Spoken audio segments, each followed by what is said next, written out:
Hello friend, आज की video में हम देखेंगे कि कितने स्टूडेंट हैं जो 50 क्वेश्चन में से कितना आंसर सही कर पाते हैं। जो सवाल का जवाब आप लोग नहीं दे पाएंगे उसका जवाब हम फुल डिस्कशन के रूप में देंगे और एक क्वेश्चन से आप 10 क्वेश्चन आप लोगों को सीखने को मिलेगा। तो वीडियो में बने रहिए। हम लोग पहला क्वेश्चन स्टार्ट करते हैं। पहला क्वेश्चन है, विक्रमशिला विश्वविद्यालय का विकास किसने कराया?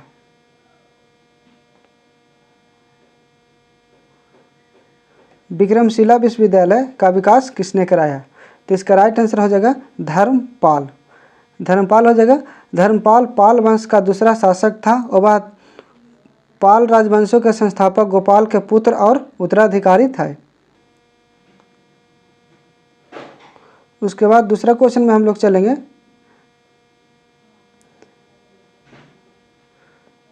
दस राजाओं का युद्ध किस नदी के किनारे हुआ? सेकंड नंबर क्वेश्चन है, 10 राजाओं का युद्ध किस नदी के किनारे हुआ? तो इसका राइट आंसर हो जाएगा ए, पुरुषनी नदी के किनारे हुआ था। 10 राजाओं का युद्ध पुरुषनी नदी के किनारे हुआ था। इसमें भरत जन के राजा सुदास ने 10 राजाओं के संघ को हराया था। 3 नंबर क्वेश्चन है, जैन धर्म के 22वें तीर्थंकर कौन थे? जैन धर्म के 22वें तीर्थंकर कौन थे? तो इसका राइट आंसर आप लोग कमेंट करिएगा। तो राइट आंसर भी हो जाएगा अरिष्ट नेमी। अरिष्ट नेमी। सिर्फ 10 मिनट का समय दीजिएगा तो 10 मिनट में 50 क्वेश्चन कवर कराएंगे। मतलब 50 क्वेश्चन के साथ आप लोगों को डिस्कशन के रूप में मतलब 500 क्वेश्चन का रिवीजन हो जाएगा। तो आंसर भी कमेंट करिएगा आप लोग। 4 नंबर क्वेश्चन है, अकबर ने किस जैन गुरु को जगत गुरु की उपाधि दी थी? किस जैन गुरु को अकबर ने किस जैन गुरु को जगत गुरु की उपाधि दी? तो 4 का राइट आंसर क्या होगा? तो इसका हम राइट आंसर आप लोगों को बता देते हैं, Harivijay Suri. Right answer C हो जाएगा। इसके बारे में आपको बता देते हैं कि हरिविजय सूरी जैन मुनि थे। हरिविजय सूरी थे जो जैन मुनि थे। उसने अकबर को जैन दर्शन के बारे में समझाया था। हरिविजय सूरी जैन मुनि थे। उसने अकबर को जैन दर्शन के बारे में समझाया था। इसी के कारण अकबर ने जैन गुरु को जगत गुरु की उपाधि दी थी। हरिविजय सूरी को जगत गुरु की उपाधि दी थी। उसके बाद हम लोग चलेंगे 5 नंबर क्वेश्चन की ओर। देवगिरी को सर्वप्रथम किसने जीता? देवगिरी को सर्वप्रथम किसने जीता? तो 5 का राइट आंसर बी हो जाएगा, अलाउद्दीन खिलजी। अलाउद्दीन खिलजी। अलाउद्दीन खिलजी ने 1204 ईस्वी में देवगिरी पर आक्रमण किया और वहां के यादव राजा को हराया। उसे वहां का अतुल संपत्ति मिली जिसके कारण उसने सुल्तान बनने की इच्छा प्रबल हो उठी थी। उसने जलालुद्दीन फिरोज की हत्या कर दी। कह के मतलब है कि सुल्तान बनने की इच्छा मतलब कि अतुल संपत्ति मिलने के कारण उसे सुल्तान बनने की इच्छा हो गया और इसी के कारण जलालुद्दीन फिरोज की हत्या कर दी थी। उसके बाद 6 नंबर क्वेश्चन को देखेंगे, जिंदा पीर किसे कहा जाता था? जिंदा पीर किसे कहा जाता था? तो इसका राइट आंसर हो जाएगा सी, औरंगजेब को कहा जाता था। इसमें हम आप लोग को समझाते हैं, औरंगजेब अपने खर्चे के लिए कुरान की आयतें लिखता और टोपी सिलता था। इन्हीं के कारण उसे जिंदा पीर कहा जाता था। शायद आप लोग समझ गए होंगे। 7 नंबर क्वेश्चन के देखेंगे, किस संधि के अंतर्गत ईस्ट इंडिया कंपनी को बंगाल, बिहार, उड़ीसा की दीवानी मिली? किस संधि के अंतर्गत ईस्ट इंडिया कंपनी को बंगाल, बिहार एवं उड़ीसा की दीवानी मिली? तो इसका राइट आंसर क्या होगा? सभी लोग कमेंट कीजिएगा। इसका राइट आंसर हो जाएगा इलाहाबाद की प्रथम संधि 1765 ईस्वी। इलाहाबाद की प्रथम संधि 1765 ईस्वी। अब हम लोग 8 नंबर क्वेश्चन की तरफ चलेंगे। बंगाल में द्वैत शासन का नींव किसने रखी थी? बंगाल में द्वैत शासन की नींव किसने रखी थी? आप लोग क्वेश्चन को ध्यानपूर्वक पढ़िएगा, जिसके कारण से जब क्वेश्चन को ध्यान से पढ़िएगा, समझिएगा तो आंसर ऑटोमेटिक आपको दिमाग में खुद निकल कर आएगा। 8 का राइट आंसर क्या होगा? तो बंगाल के द्वैत शासन की नींव रखी थी रॉबर्ट क्लाइव। 8 का राइट आंसर सी हो जाएगा। उसके बाद कलकत्ता में उच्चतम न्यायालय की स्थापना कब हुई? कलकत्ता में उच्चतम न्यायालय की स्थापना कब हुई? तो 1774 ईस्वी में। राइट आंसर सी हो जाएगा। सहायक संधि किसने लागू किया था? सहायक संधि किसने लागू किया था?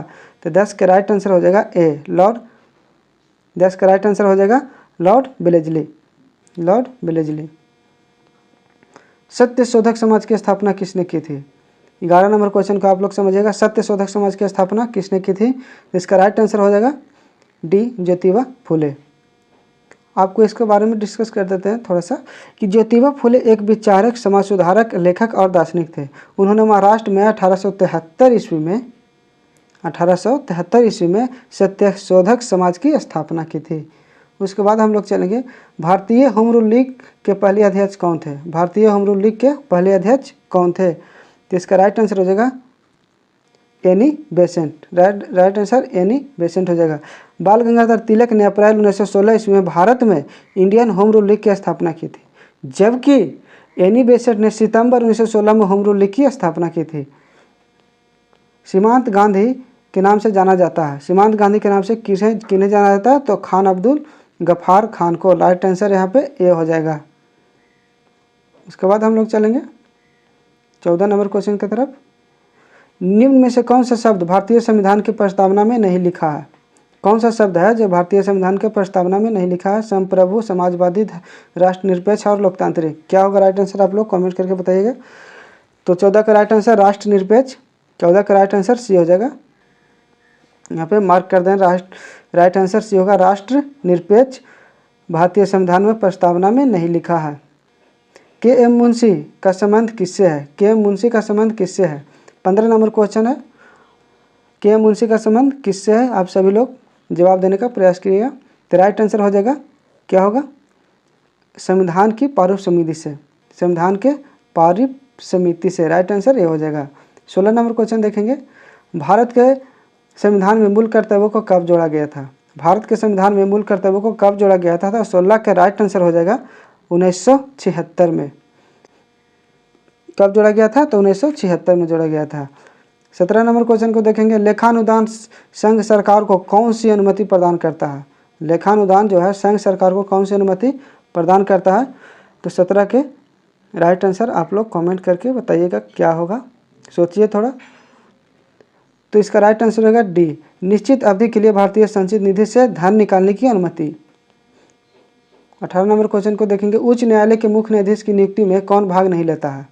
उच्च न्यायालय के मुख्य न्यायाधीश के नियुक्ति में कौन भाग नहीं लेता है? तो इसका राइट आंसर हो जाएगा बी, राज्य का मुख्यमंत्री। राइट आंसर हो जाएगा बी, राज्य का मुख्यमंत्री भाग नहीं लेता है।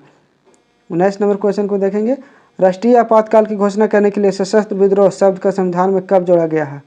कब जोड़ा गया था? तो इसका राइट आंसर होगा ए, 44वें संविधान संशोधन अधिनियम के द्वारा 1978 में। हम लोग समझेंगे इसको बारे में, आप लोग एक्सप्लेन करते हैं। 1978 में 40वें संविधान संशोधन अधिनियम के द्वारा आंतरिक गड़बड़ी शब्द को सशस्त्र विद्रोह से बदल दिया गया था, क्योंकि इंदिरा गांधी ने इसका दुरुपयोग किया था। उसके बाद चलेंगे 20 नंबर क्वेश्चन के देखेंगे, भारतीय संविधान के किस अनुच्छेद में भारत के नियंत्रक एवं महालेखा परीक्षा के पद की व्यवस्था की गई है? 20 का राइट आंसर सभी लोग कमेंट करिएगा क्या होगा। तो 20 का राइट आंसर हो जाएगा अनुच्छेद 148, सी ऑप्शन राइट हो जाएगा। इसके बाद चलेंगे 21 नंबर क्वेश्चन में, स्वतः चालित गाड़ियां में लगे हुए ब्रेक में किस प्रकार की व्यवस्था होती है? राइट आंसर क्या होगा? आप सभी लोग बताइएगा राइट आंसर क्या होगा। तो ये हो जाएगा हाइड्रोलिक। पानी से भरे गिलास में एक बर्फ का टुकड़ा तैर रहा है, बर्फ के पिघल जाने पर पानी का तल क्या होगा? बढ़ जाएगा, घट जाएगा, अपरिवर्तित रहेगा, पहले बढ़ेगा फिर घटेगा? क्या होगा आंसर? तो इसका राइट आंसर होगा सी, अपरिवर्तित रहेगा। उसके बाद हम लोग चलेंगे 22 नंबर क्वेश्चन हम लोग कंप्लीट कर दिए। 22 का राइट आंसर होगा सी हो जाएगा। 23 नंबर क्वेश्चन देखेंगे, प्रकाश वर्ष का इकाई है, प्रकाश वर्ष का इकाई क्या है? तो इसका राइट आंसर भी हो जाएगा दूरी हो जाएगा। जो भी क्वेश्चन है कन्फ्यूजन क्वेश्चन है, और कन्फ्यूजन क्वेश्चन को आप बनाइएगा तो जिससे क्या होगा कि आप लोग का कॉन्फिडेंस लेवल हाई होगा। जब कॉन्फिडेंस लेवल आएगा तो रिजल्ट कन्फर्म हो जाएगा। सिर्फ सभी स्टूडेंट पढ़ता है, सिर्फ एक ही चीज़ का कन्फ्यूजन रहता है, सिर्फ कन्फ्यूजन ABCD, सिर्फ कन्फ्यूजन के कारण रिजल्ट नहीं हो पाता है। तो कन्फ्यूजन को ही हम लोग को दूर करना है। शरीर की सबसे बड़ी ग्रंथि कौन सी है? 24 नंबर क्वेश्चन को आंसर कीजिएगा आप लोग। शरीर की सबसे बड़ी ग्रंथि कौन सी है? जवाब दीजिएगा। तो आंसर सी हो जाएगा यकृत। शरीर का सबसे बड़ी ग्रंथि यकृत होता है। पौधे में प्रकाश संश्लेषण पत्तियों के किस भाग में संपन्न होता है? पौधे में जो प्रकाश संश्लेषण है पत्तियों के किस भाग में संपन्न होता है? तो 25 का राइट आंसर होगा सी पर्णदल या इंग्लिश में इसे लेमिना बोला जाता है। 26 नंबर क्वेश्चन को देखेंगे, शरीर का तापक्रम कहाँ से नियंत्रित होता है? शरीर का टेम्परेचर है जो कहाँ से नियंत्रित होता है? 26 का राइट आंसर बताइएगा। हाइपोथैलेमस ग्रंथि के द्वारा, हाइपोथैलेमस ग्रंथि से शरीर का तापक्रम नियंत्रित होता है। 26 के बाद हम लोग 27 नंबर क्वेश्चन की तरफ चलेंगे। अमीबा में भोजन का अंतर्ग्रहण किसके द्वारा होता है? अमीबा में भोजन का अंतर्ग्रहण किसके द्वारा होता है? 27 का राइट आंसर हो जाएगा कुटपाद के द्वारा होता है, कुटपाद के द्वारा होता है। राइट आंसर ए हो जाएगा। 28 नंबर क्वेश्चन को देखेंगे, निम्न में से कौन सा एंजाइम लार में पाया जाता है? निम्न में से कौन सा एंजाइम है जो लार में पाया जाता है? आप लोग बताइएगा। तो राइट आंसर हो जाएगा टाइलिन। 28 का राइट आंसर हो जाएगा सी टाइलिन। 29 नंबर क्वेश्चन देखेंगे, हरे फलों को कृत्रिम रूप से पकाने के लिए प्रयुक्त गैस क्या प्रयुक्त किया जाता है हरे फलों को पकाने के लिए? तो 29 का राइट आंसर होगा एथिलीन। एथिलीन, इसके बारे में आप लोग बता दें कि एथिलीन का आणविक सूत्र होता है C2H4। एथिलीन का आणविक सूत्र होता है C2H4। उसके बाद चलेंगे, एस्पिरिन का रासायनिक नाम क्या है? एस्पिरिन का रासायनिक नाम क्या है? तो 30 का राइट आंसर हो जाएगा सी एसिटिल सैलिसिलिक एसिड। उसके बाद चलेंगे 31 नंबर क्वेश्चन। किसी भी क्वेश्चन में डाउट या कन्फ्यूजन हो तो कमेंट करके ज़रूर पूछेगा, हमसे आपको जवाब देने की कोशिश करेंगे। 31 नंबर क्वेश्चन, किस राज्य में सबरीमाला स्थित है? किस राज्य में सबरीमाला स्थित है? 31 का राइट आंसर होगा केरल। केरल में सबरीमाला स्थित है। 32 नंबर क्वेश्चन देखेंगे, भारत में किस राज्य की सबसे लंबी समुद्री तटरेखा है? भारत में किस राज्य की सबसे लंबी समुद्री तटरेखा है? किसका तटरेखा सबसे अधिक है? तो राइट आंसर डी हो जाएगा गुजरात का। 33 नंबर क्वेश्चन की तरफ हम लोग अब चलेंगे। भारत में जैव विविधता की दृष्टि से धन्य स्थान है, भारत में जैव विविधता की दृष्टि से धन्य स्थान कौन है? तो राइट आंसर क्या होगा?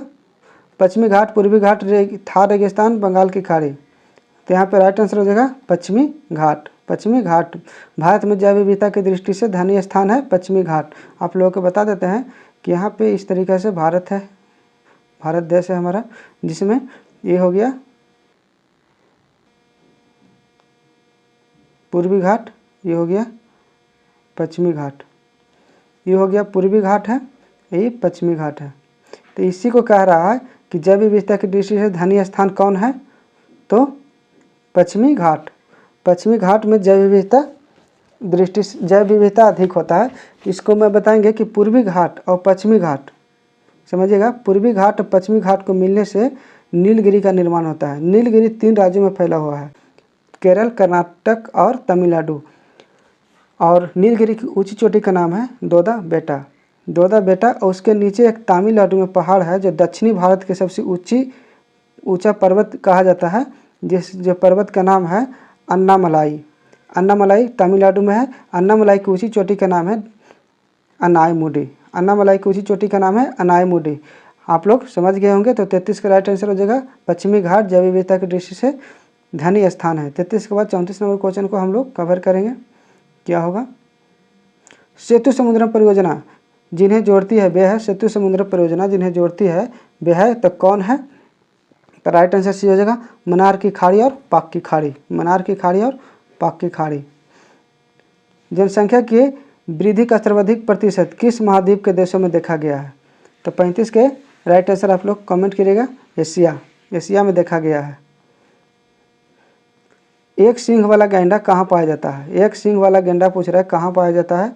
आप लोग बताइएगा। अरुणाचल प्रदेश, पश्चिम बंगाल और असम, पश्चिम बंगाल और त्रिपुरा, अरुणाचल प्रदेश और असम। असम तो आप लोग जानते होंगे कि एक सींग वाला गैंडा काजीरंगा में है, ये आप जानते होंगे।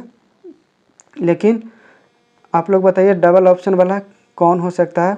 तो यहाँ पर राइट आंसर भी हो जाएगा पश्चिम बंगाल और असम। 36 का राइट आंसर हो जाएगा पश्चिम बंगाल और असम। मतलब पश्चिम बंगाल में भी एक सींग वाला गैंडा पाया जाता है और असम में भी पाया जाता है। तो राइट आंसर भी हो जाएगा। उसके बाद 37 नंबर क्वेश्चन देखेंगे। पारादीप बंदरगाह, यह पारादीप ही जिसे बोला जाता है, कहाँ स्थित है? कहाँ स्थित है? 37 का राइट आंसर क्या होगा? तो उड़ीसा में स्थित है। उड़ीसा में स्थित है। मात्र 10 मिनट में पूरा क्वेश्चन को उड़ा देना है। द्वितीय पंचवर्षीय योजना का योजनाकार कौन थे? द्वितीय पंचवर्षीय योजना पूछ रहा है, योजना का योजनाकार कौन थे? पीसी महालनोबिस। 39 नंबर क्वेश्चन देखेंगे। निम्नलिखित में से प्राथमिक क्षेत्र किसे कहा जाता है? तो 39 का राइट आंसर हो जाएगा कृषि क्षेत्र को प्राथमिक क्षेत्र कहा जाता है। 40 नंबर क्वेश्चन को देखना है। राष्ट्रीय विकास परिषद का अध्यक्ष कौन होता है? राष्ट्रीय विकास परिषद का अध्यक्ष कौन होता है? राइट आंसर हो जाएगा प्रधानमंत्री। सभी क्वेश्चन को गर्दा गर्दा कर देना है। 41 नंबर क्वेश्चन की तरफ हम चलना है। क्या कह रहा है? व्यावसायिक बैंक का राष्ट्रीयकरण कब किया गया था? व्यावसायिक बैंक का राष्ट्रीयकरण कब किया गया था? तो 1969 में। राइट आंसर सी होगा, गर्दा उड़ा देना है। उसके बाद चलना है 42 नंबर क्वेश्चन में। भारत में मुख्यतः किस प्रकार की बेरोजगारी पाई जाती है? भारत में मुख्यतः किस प्रकार की बेरोजगारी पाई जाती है? तकनीकी बेरोजगारी, चक्रीय बेरोजगारी, रचनात्मक बेरोजगारी और संरचनात्मक बेरोजगारी। क्या हो जाएगा राइट आंसर? आप लोग कमेंट करके बताइएगा। तो राइट आंसर हो जाएगा संरचनात्मक बेरोजगारी। राइट आंसर डी हो जाएगा संरचनात्मक बेरोजगारी, जिसमें जैसे छुपा हुआ बेरोजगारी या परछन बेरोजगारी भी बोल सकते हैं। जिसमें क्या होता है कि संरचनात्मक में क्या होता है कि कभी काम मिलता है, कभी काम नहीं मिलता है। 4 दिन काम मिला, 2 दिन छुट्टी, 1 दिन छुट्टी, काम मिला, छूट बढ़ के काम मिलता रहता है, उसे संरचनात्मक बेरोजगारी कहा जाता है। भारत में इस प्रकार की बेरोजगारी पाई जाती है। उसके बाद हम लोग बात करेंगे 43 नंबर क्वेश्चन के। भारत के राष्ट्रीय गान को संपूर्ण रूप से गाने में कितना समय लगता है? ये आंसर सभी को आता होगा, लेकिन सिर्फ एक चीज़ के कन्फ्यूजन होगा। ए बी सी डी यही करते रहते होंगे, ज़्यादातर स्टूडेंट इसी में गलती कर देते हैं। सभी स्टूडेंट इसको पढ़े हैं लेकिन जवाब देने में कन्फ्यूज कर जाते होंगे। तो 43 नंबर क्वेश्चन का राइट आंसर हो जाएगा 52 हो जाएगा। राइट आंसर यहाँ पे सी हो जाएगा। उसके बाद हम लोग चलेंगे 44 नंबर क्वेश्चन में। इसका राइट आंसर 43 का राइट आंसर सी 52 सेकंड में गाया जाता है राष्ट्रीय गान को। लाइफ डिवाइन पुस्तक के लेखक कौन है? लाइफ डिवाइन पुस्तक के लेखक कौन है? तो अरविंद घोष। राइट आंसर यहाँ पे डी हो जाएगा। भारत रत्न पाने वाली प्रथम महिला कौन है? भारत रत्न पाने वाली प्रथम महिला कौन है? 45 का राइट आंसर कौन होगा? तो इंदिरा गांधी। इंदिरा गांधी। 46 नंबर क्वेश्चन को हम लोग देखेंगे क्या है। विक्रम साराभाई पुस्तक किस क्षेत्र में दिया जाता है? विक्रम साराभाई पुस्तक किस क्षेत्र में दिया जाता है? तो 46 का राइट आंसर हो जाएगा अंतरिक्ष अनुसंधान में। अंतरिक्ष अनुसंधान में सी हो जाएगा। 46 के बाद अब 4 क्वेश्चन सिर्फ बचा हुआ है, उसको कवर कर लेना है 1 मिनट के अंदर में। बिहार में सबसे कम साक्षरता वाला जिला कौन है? सबसे कम साक्षरता वाला जिला बिहार में कौन है? तो राइट आंसर हो जाएगा पूर्णिया। बी ऑप्शन राइट हो जाएगा। उसके बाद चलेंगे बिहार में सर्वाधिक वर्षा वाला जिला कौन है? बिहार में सर्वाधिक वर्षा वाला जिला कौन है? 48 का राइट आंसर हो जाएगा किशनगंज। किशनगंज सर्वाधिक वर्षा वाला जिला है। राइट आंसर यहाँ पे ए हो जाएगा। निम्नलिखित में से किस स्थान पर भारत का पहला कछुआ पुनर्वास केंद्र स्थापित किए जाने की घोषणा की गई है? कछुआ पुनर्वास केंद्र स्थापित किए जाने की घोषणा की गई है। तो 49 का राइट आंसर होगा भागलपुर। डी हो जाएगा। डी आंसर राइट हो जाएगा। यह पुनर्वास केंद्र के मीठे पानी में रहने वाले कछुआ के पुनर्वास के लिए बनाया जा रहा है। इस तरह का पहला केंद्र है। यह पुनर्वास केंद्र के लगभग आधे एकड़ भूमि में फैला है। यह एक समय में लगभग 500 कछुओं को आश्रय दे सकता है। एक समय में लगभग 500 कछुओं को आश्रय दे सकता है। उसके बाद हम लोग चलेंगे 50 नंबर क्वेश्चन, जो कि यह सेट का लास्ट क्वेश्चन है। वित्त मंत्री निर्मला सीतारमण द्वारा रक्षा बजट 2020 में कितनी राशि आवंटित की गई है? जो भी स्टूडेंट इस चैनल पर नए हैं, कृपया चैनल को सब्सक्राइब करके हमसे जुड़ लें और वीडियो को लाइक कर दें। तो इसका राइट आंसर हो जाएगा 50 का बी हो जाएगा 3.37 लाख करोड़ रुपये। 3.37 लाख करोड़ रुपये, मतलब कि 50 का राइट आंसर यहाँ पे बी हो जाएगा। तो आज के लिए इतना ही, फिर मिलते हैं नेक्स्ट वीडियो में। यदि चैनल पर नए हैं तो चैनल को सब्सक्राइब कर लें, हमसे जुड़ जाएं। इस तरह का वीडियो आपको मिलता रहेगा। और यह सेट को बनाने में लगभग हमको 3 से 4 घंटे का समय लग जाता है, और उसके बाद टाइपिंग करने में 1-1.5 घंटा समय लग जाता है। उसके बाद आप लोगों को 50 क्वेश्चन को हम रिवीजन करवा पाते हैं।